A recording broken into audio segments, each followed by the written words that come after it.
Have you ever been playing Warzone and just thought one gun isn't enough?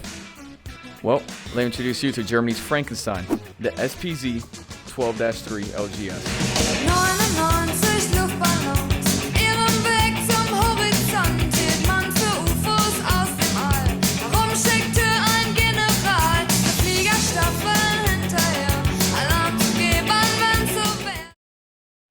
The SPZ was a variant of the HS-30 infantry fighting vehicle that was first added to War Thunder in July of 2023 for the armor-breaking ambusher battle pass. In real life, it was developed by the Swiss company Hispano-Suiza, I think that's how you say it, during the 1960s. It was made to be the first infantry fighting vehicle ever, and it succeeded in that. However, due to many major mechanical issues and a lot of political issues, only 2,176 out of the original 10,680 were made and issued out. They were really quickly replaced a few years later with the Martyr IFV starting in 1971. What makes the LGS so special is the weaponry that it gets. Its main weapons are the 106mm M40A1 recoilless rifle. It carries both heat shells, which actually act and look more like an RPG round more than a tank shell, and it carries HESH shells. The heat shells boast 433mm of penetration with the TNT equivalent of 1.65 kilograms, being a very potent shell to use with great post-pen damage. The HESH shell has a TNT equivalent of 5.04 kilograms, but it's really only useful to take off some open top or light tanks that the heat shell can't take care of easily.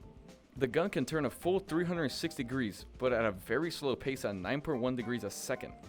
The gun can also vertically traverse 65 degrees up and 17 degrees down at 5.5 degrees a second, being an okay vertical traverse. The second weapon it gets is the 20mm MK20-1 autocannon. It comes with DM43, which gives around 57mm of penetration with a solid core shell.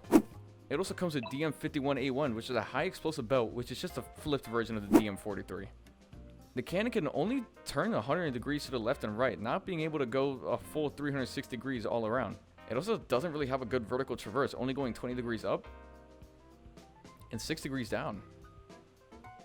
The autocannon in real life was meant to take on helicopters, anti-tank fortifications, and other light vehicles. However, in War Thunder, it's really only good to take out critical components on other tanks, like tracks and barrels, and if you can get a good shot on an aircraft. On light tanks, I found that the DM43 is kind of weird and doesn't really penetrate that much.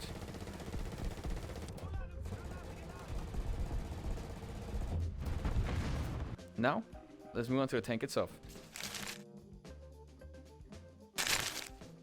The LGS is a mid-paced vehicle, topping off at 38.5 miles per hour, or 62 kilometers per hour forward, and 8.8 miles per hour, or 14 kilometers per hour in reverse. This is due to the engine only outputting 240 horsepower, which doesn't really complement the light framework for the tank. On top of that, this light build comes at a cost, as it's very weak, only having 30mm of protection on the frontal plate and the front of the turret, 20mm on the side of the tank, and 15mm on the side of the turret. This tank cannot handle strong coaxial weapons, so be on the lookout for any 50 cal or 14.5mm. It being an IFV originally, it can hold quite a bit of ammo, housing 28 shells in the main hull and 5 boxes of autocannon ammo in the turret, which gives you plenty of boom to last the entire match. Now that we talked a bit about this tank and its quirks, let's see how it actually plays in the game. Due to the vehicle's light build and agility, this tank is all about positioning. A few examples of positioning is to get to great spots being hold down, being a long-range fighter, and flanking. For hold down, a great example of this is on the map in Middle East. At this spot here, you can hide the tank behind the concrete, keeping your tank safe while being able to blast over. For long range, use the ranging rifle, it's on the machine gun button, to fire a tracer out to range find the target quickly. It's surprisingly effective, and most people don't notice you are range finding them until it's way too late.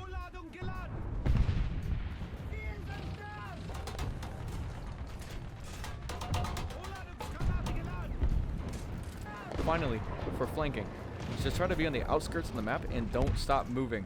It's pretty simple.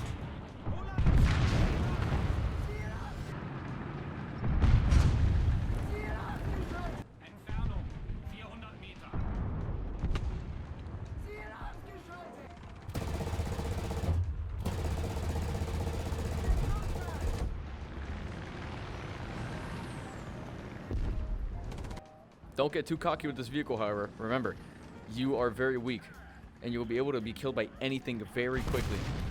So be smart. To wrap up, this is a fun and easy tank to use. You just gotta be smart how you place yourself on the map. It's also one of the few unique Battle Pass vehicles, which I quite like. Anyways, I hope you enjoyed this video. Please leave any comments or concerns, maybe tell me what vehicle to do next, and please like and subscribe. Until next time.